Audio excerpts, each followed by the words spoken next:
ChessBase India is in Hong Kong and I'm here with my teammate Abhyudaya. We are here to cover the FIDE World Rapid and Blitz Team Championships 2026.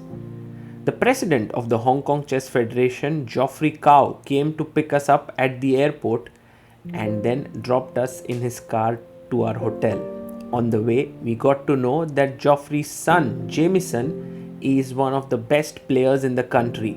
And so the next day, we left the hotel, and even though it was raining and quite overcast, we reached the venue to interview this young boy. I was very excited to know who are the top talents of Hong Kong chess, and Jameson is one of them. He's the current Hong Kong number 2 and he's rated 2242 and he's born in 2009. Together, we not only analyzed some chess, we also saw his best game and I got to know about his story.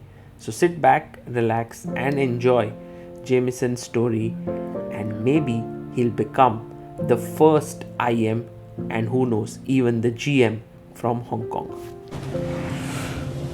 So Jameson, you are one of the top players of Hong Kong.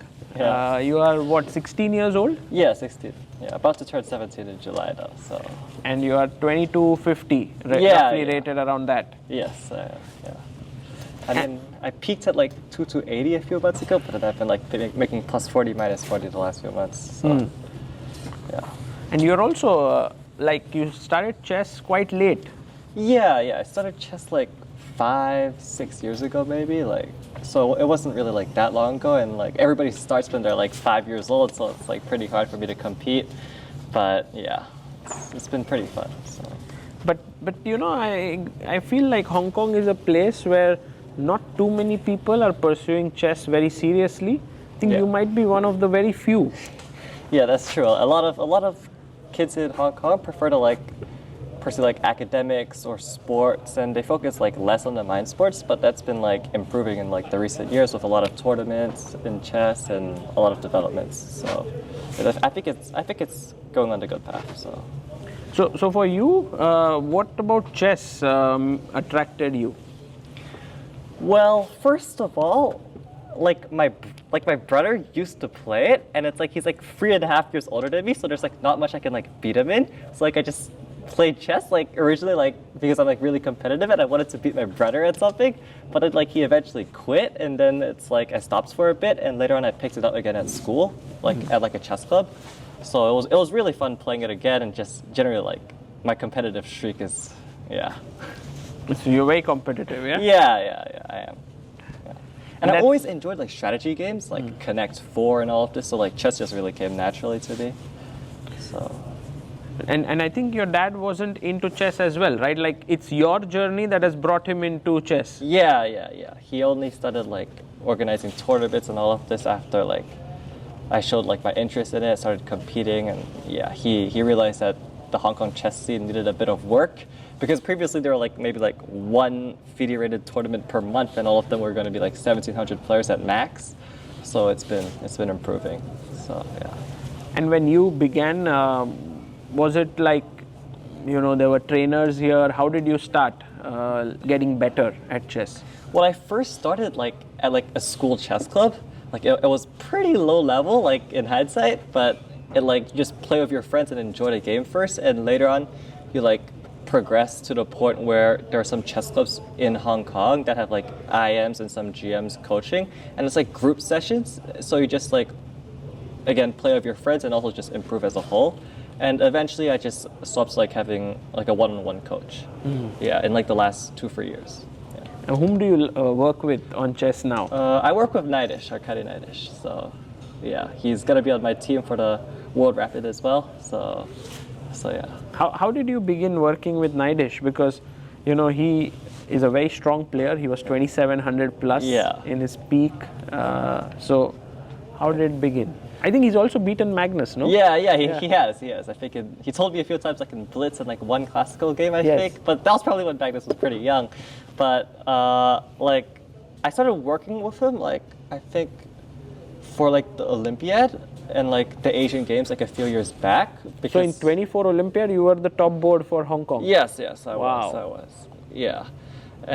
So like I think KK or like somebody recommended him for like as like a coach for Hong Kong. So I was like, yeah, sure, why not? So we started working together, and so far it's been good since then. Nice. Yeah.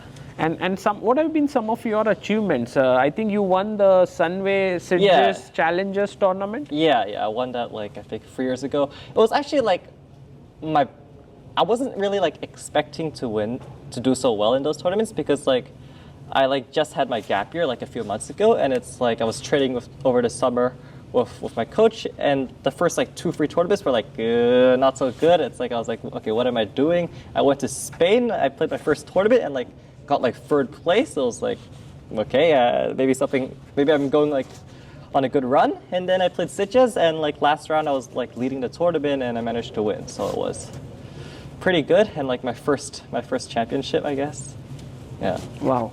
And you are no longer like living in Hong Kong. You go to the US. Like, are you studying there? Yeah. I'm studying high school like freshman year in the US. So it's like I only really come back now on like the summer, the winter, and like the spring, like the breaks. But otherwise, I'm probably mainly gonna be in the US. Yeah. What's the school that you are in? Taft. It's a boarding school in Connecticut. Yeah. Okay. Yeah. And in general, do you think chess is going to be like a major part of your life, or you think like it's going to be something that will be with you along with your academics? I mean, I think chess is always gonna be a part of my life to like some degree. Like I've spent so much time on it. I love the game really, and it's like maybe at some point I won't play it like competitively. Like I won't go to like professional tournaments and stuff like that. But I'll for sure still play a tournament like every now and then, just to play chess and really like feel the game again. Yeah, and I'll probably still play in the U.S. from time to time. Like I'm currently playing like maybe 1 or 2 tournaments per month in the U.S., which is pretty good considering. That's quite serious. Yeah, because I'm having school at the same time. I mean, in the U.S. they do things a bit differently. Like their tournaments are like 2 days long, so I can just go on the weekend. But yeah, it's pretty good. So do you have these aims in chess, like you want to become an IM or a GM? Yeah, eventually I hope to become an IM, but first like I'm a CM, so I should probably get FM first. I'm like pretty close to it. I'm like 50 rating points off, so I should take that off and then go for IM, I think, in like the next 2 to 3 years and start collecting the norms afterwards.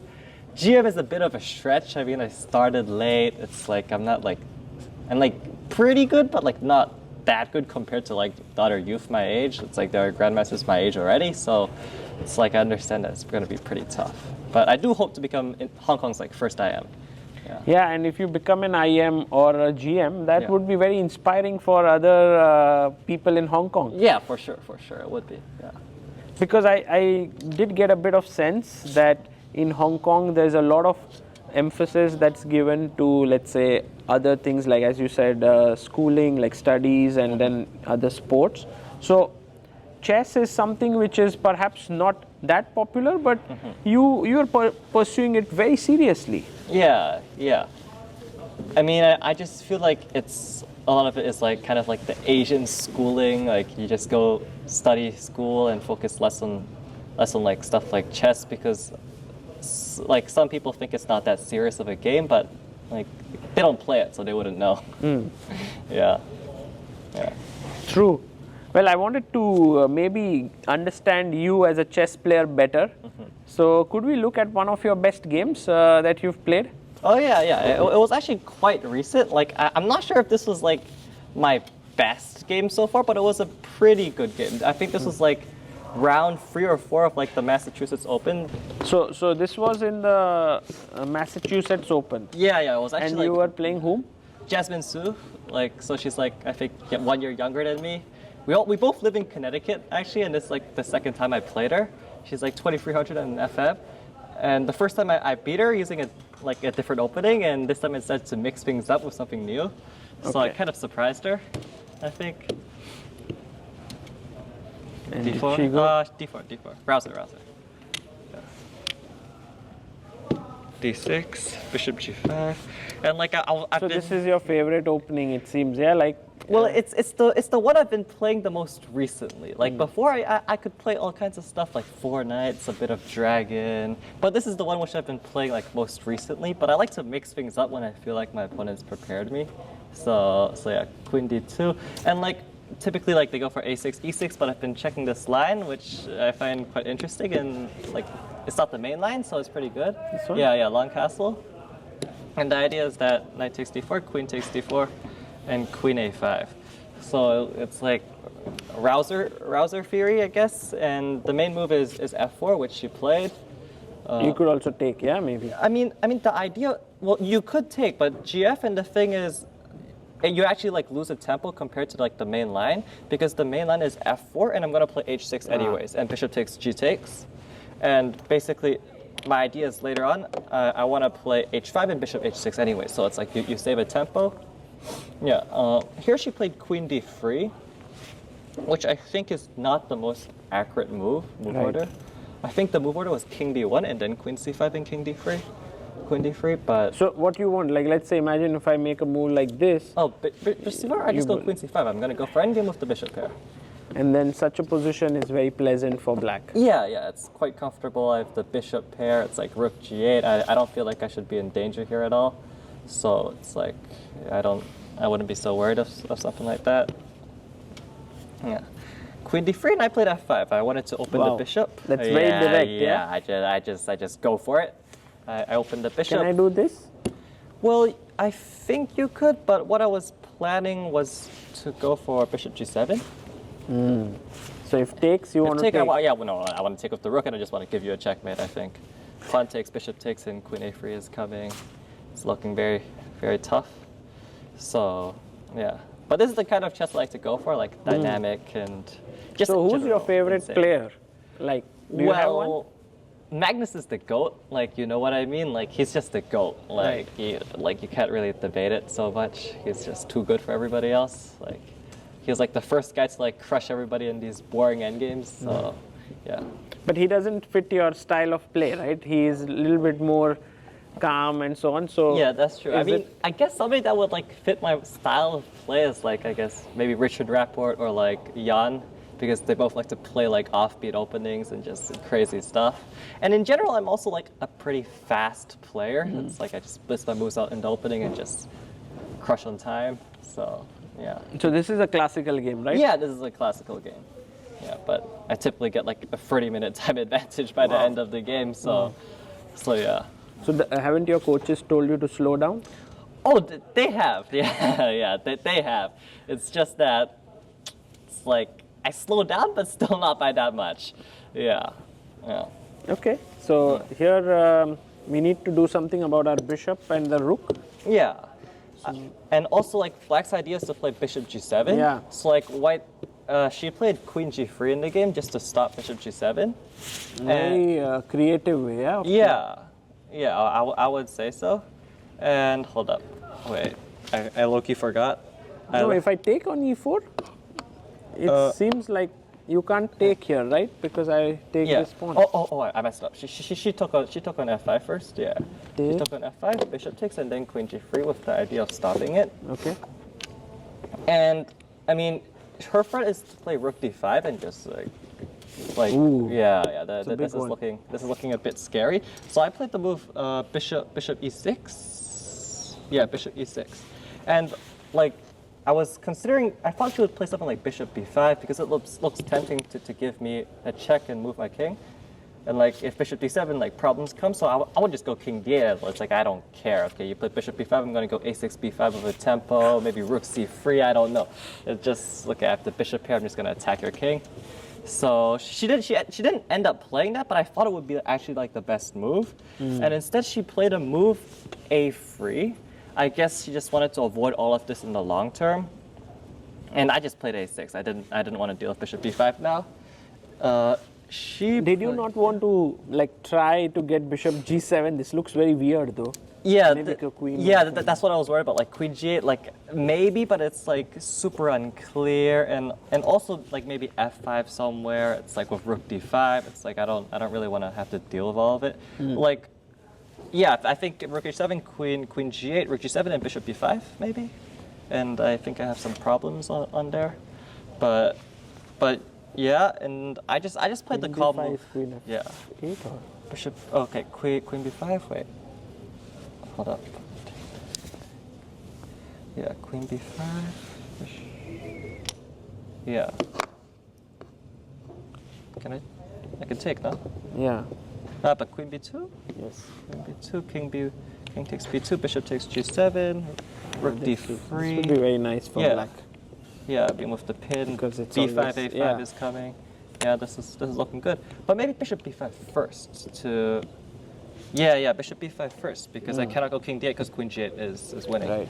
So then I have to go. Yeah, I have to go bishop b7, and But this doesn't look good, right? yeah. So It's looking a bit strange. Like if I wanted to get my bishop out, I think maybe this would be better, and then to play bishop g7.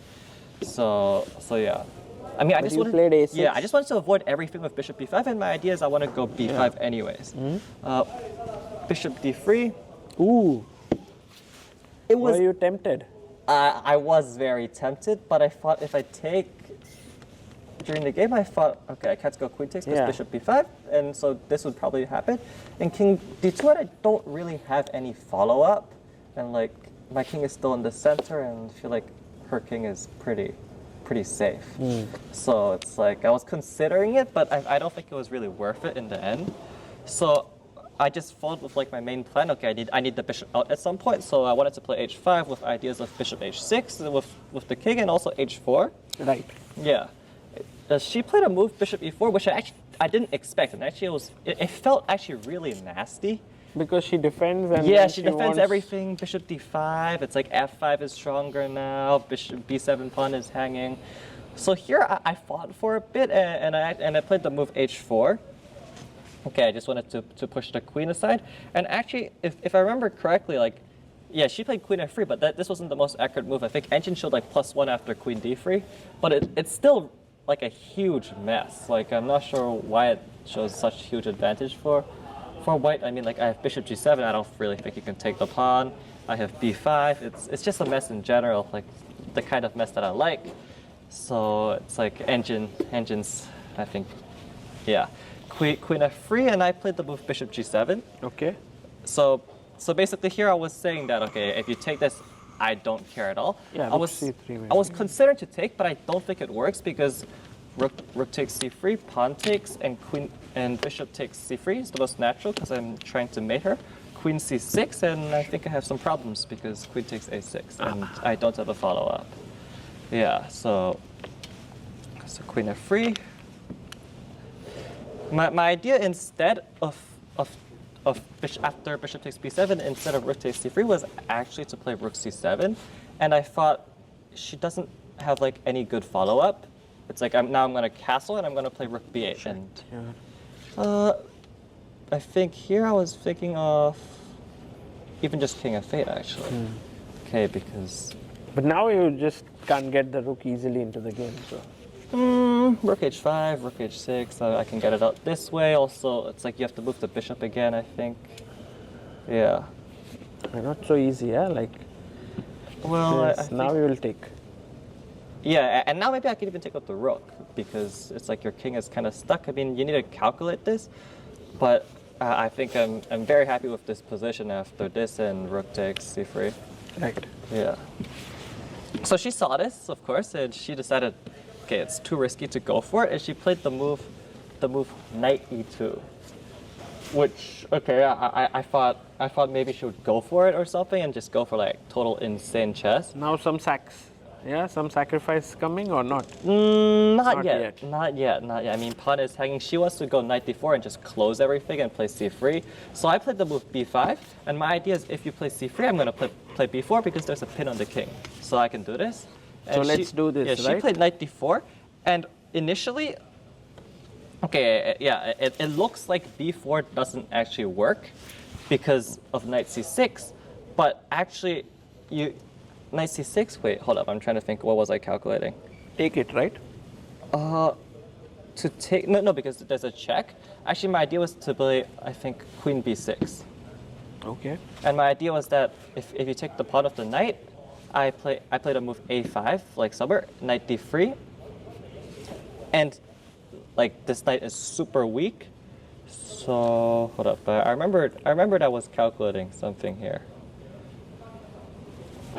I think it was Maybe something like this. yeah that's what I was Maybe thinking. the queen even. Yeah, queen b3. It's like super messy. Also, wait, knight takes b4. Like I think this is just very nasty for you in general. And if you took with the pawn, I would play the move f5, and the knight's overloaded. So basically, pawn to b4. She played knight takes e6, f takes e6, and bishop g6. So it's like this opposite colored bishop kind of game where, okay, whoever attacks first is gonna win. I feel king is safer. Yeah, because here maybe somewhere f7 is gonna kill me. King d8, rook h1, she just develops normally. I thought her best move here should have been something like rook d3, because when I take this, you want to take with the piece, and okay, you have some counterplay, I think. Because here after rook h1, don't you think this can be taken? Yeah, that's exactly what I thought as well. And also there was like an interesting line where, hold up, I'm trying to think of where it was, where instead of rook he1, if she tried to play for the mate instead. But honestly, I can't remember it right now. My idea was like I would take, and like she would like go here and I would push a2 or something like that, and it would be just totally insane. But anyways, rook h1, take, and she went for the endgame. I guess she kind of chickened out and realized this was pretty bad for her. Pawn takes. But now this is very pleasant for you. Yeah. I mean, okay, I want to do this, but maybe that. Yeah, bishop f7 was nasty, and also actually after this maybe f5, because f6, maybe. Oh wait, no, you have e6. Yeah. But okay, f5, e5, this bishop is this closed. bishop is in jail, so it's not so pleasant. I played rook c4. I thought this was like my best chance to push.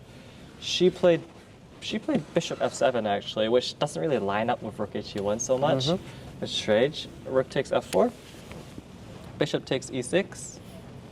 And I played the move rook h5. Like there's many ways for me to play for like some small advantage here in the endgame, like maybe with bishop c3, rook f2, maybe rook a4.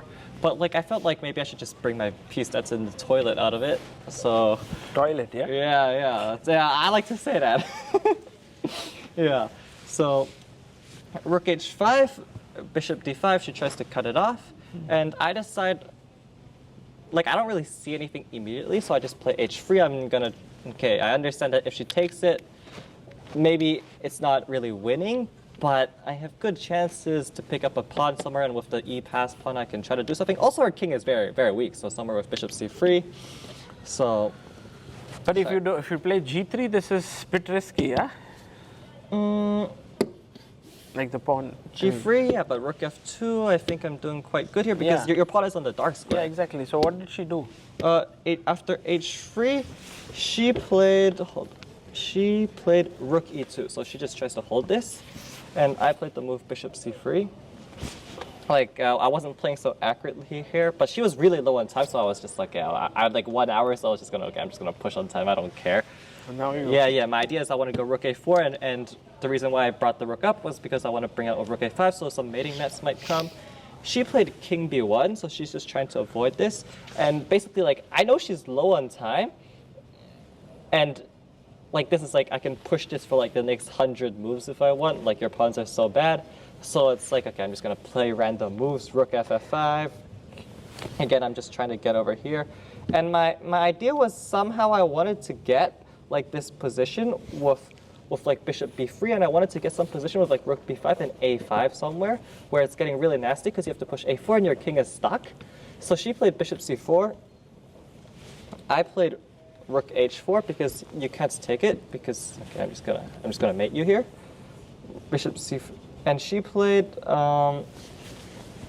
rook h4, and she played bishop b3. So I got what I wanted. Her bishop was on b3. And well, this is possible, but I think a4 doesn't work because I'll take, but king a2, and afterwards I didn't really like see much of a follow-up. Like it looks like I must have something, yeah, but then a4, and now when I sack he gets king b3, so he runs. Yeah, So it was, yeah. Yeah. So I ended up taking first, rook takes g2, and now I played rook f5 because I thought, okay, now that your bishop is on b3, if I manage to take the pawn, like maybe engine says it's not like that clear, but I think I have very good chances with the pass pawn as well as play on the queen side on a3. So I was quite happy with this. Bishop e6, and actually I realized that I couldn't actually take this pawn, I think, because then some counterplay. No, check. Oh yeah. Check Rook and C. check and pick up the bishop. Yeah. So bishop e6, and I played rook b5 check. Rook f8, bishop e6, rook b5. King c1. I thought, okay, I'm going to take this. I thought it's possible. But what did she do? She played bishop b3, and I think what she missed was that I had because she was really low on time here, and so I played a5, and my idea is I want to push a4 to just use the pin, and she played rook d5, and here I found like we were about to hit like move 40, so additional 30 minutes. So basically what I did was No, wait a second. yeah. I'm actually curious. Yeah. Seems like some tactics. No. Yeah. So basically, I played what I would call a brilliant move is I played rook e4. Yeah. Nice. Yeah. So if you take, I'm just gonna play rook e1 and rook a1 mate. Neat. Yeah. And so basically, what I saw was that okay. So you have to defend this. So first of all, she gave me check first. Rook G. Oh no, she just went back. Rook g1. And my idea was now I'm combining my threats with a4, along with like rook e1 and if you move the bishop, I play rook b2. So I just played the calm move rook b6. Wow. And I just want to play a4. It's a tough move. Yeah. And I saw this like immediately too. It's like this was like maybe like the quickest calculation of my life. I don't know how I got inspired by rook b6, but yeah. So rook d3? Maybe? yeah, rook b6. Yeah, she played rook d3, and now my idea was I wanted to play bishop b5 because I just say I don't care. You cannot escape it. You just can't escape it because if you play a4, I can take. Yeah. Yeah. I really like how with limited material you have like this attack. Yeah, which was insane because like when she traded the queens down, I expected to maybe play for like 10, 15 more moves, and then we agreed to a draw with the opposite colored bishops. But somehow I'm pushing this 3v3, which it's not even like I have a pass pawn on e2 or something. It's like I'm just outplaying her like straight up, like, which is just crazy. Bishop e5. So here she's forced to play a4, I think. Because otherwise I play then it takes, myself. right? Yeah, rook takes a4, rook g8, king c7. But now the thing is she can run with king c1. So, but the thing is now that I'm pawn up, it's like, okay, now I just need to convert this because I have the a pawn, so I should be able to win. I thought about playing a move like rook h4, but I realized that maybe I have something like a mating net here. Okay. Because my idea is, okay, I see that if I go bishop f4, there's king d1. And if I play something like rook e4, like the only thing that's saving you is rook c3, because my idea is I want to play a4 again and go for it. So what I wanted to do was I wanted to play bishop rook e4 first, so you didn't have rook c3. So it's like I was just cutting her off here. She played rook a8, stopping my pawn. And like here it's like I have so many options, but I ended up playing rook b5. And I guess she panicked here or something. I mean, it looks super unpleasant already with like a4 somewhere. I'm gonna take on h2, but she ended up playing c4, which looks just disaster. Yeah, but I think already position was very bad for her, but I don't think it was necessary to go so far, because like I wanted to go like bishop f4 and like rook e5. Well, rook c5 was possible. Or you played what? Yeah, I played bishop f4 just to open up. Bishop f4, king c2, rook e2, king b1, rook g5, and I'm just giving her a mate from like all the sides. h3, rook gg2, rook a5, rook b2, king a1, bishop e5, and Nice one. the scovers are unstoppable, and She resigned here. Wow. But Could have yeah. taken this, but Yeah, but then I think this endgame is totally lost. Like I just go rook e2 and or I can just push. So yeah, it was like really crazy how I don't even know how I did it, but like I outplayed her in free opposite colored bishop with rooks. Like okay, and also earlier it was a pretty good game. It's like yeah. yeah. This is like your Magnus like win, yeah? Yeah, I Very guess small so. edges and Yeah. you converted it. Yeah, it's like I was pushing the small edge. Like typically I like to go for crazy stuff like in the King's Indian, but here it was a slow push, I guess, and I won, so it was pretty good. Yeah. So while you are in the US now, how easy or difficult it is for you to balance your academics with chess? I think for me it's like my school has school on weekends, like on Saturdays, so it's like different for me because So what about the weekdays? on weekdays, it's like maybe I can spare like 30 minutes for chess here and there. But yeah, I know it's not that much time, but I have to like study for school. But I think overall the school is really supportive of like letting me go for tournaments like basically every other week or twice a month because I'm like missing classes on Saturday as well. But honestly, what I do is really just do puzzles before the tournament and just review my opening lines. So it's like I'm not like I would say actively working on Where chess. do you solve puzzles? Chess.com, or like I collect some games in like my database of like some cool top players, like and maybe I do them like every now and then. Like I maybe have like 100 to 200 of those puzzles, which aren't like easy puzzles. So it's like I just use that to warm me up if I haven't done chess in a while. So yeah. Amazing. Yeah, well, thanks. Jamison, it was amazing Yeah. meeting you. Also, looking at your chess, knowing about your journey, and now we are excited to see you in action. Yeah, thank and also you. to become the first ever IM Yeah. of Hong Kong. Hopefully But soon, hopefully yeah. a GM as well. Yes, hopefully, yeah. I wish you the best. Yeah, you too. Thank you. Yeah.